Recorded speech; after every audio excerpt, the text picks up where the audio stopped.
ஆடுகளே, வாங்க மேய்ச்சலுக்கு போகலாம். இப்படி வாங்க, புது புல் மேயலாம்.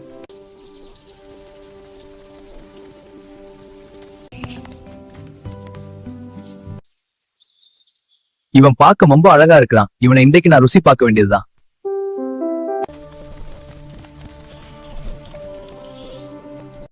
உன் கொம்புகள் பார்க்க மிகவும் அழகாக உள்ளது. நீ என்னுடன் வந்தால் உன் அழகிய கொம்பினை நான் மற்ற விலங்குகளுக்கு காட்டிக் கொடுப்பேன். உன் தந்திரம் எனக்கு நன்றாகவே தெரியும். நீ என்னை கொன்று ருசி பார்க்கவே அழைக்கிறாய்.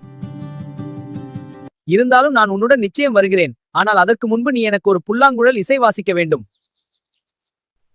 நீ ஏதாவது ஒரு பாட்டு பாடு, நானும் இசை வாசிக்கிறேன். காப்பாற்றுங்கள், காப்பாற்றுங்கள், காப்பாற்றுங்கள், காப்பாற்றுங்கள். என்ன சத்தம் அது? இனிமே இங்கே இருந்தால் இந்த விவசாயி நம்மை அடித்து விடுவாரு. ஏய் நில்லு. இனிமே நான் தனியா எங்கேயும் போக கூடாது. என் முதலாளி பேச்ச கேட்டு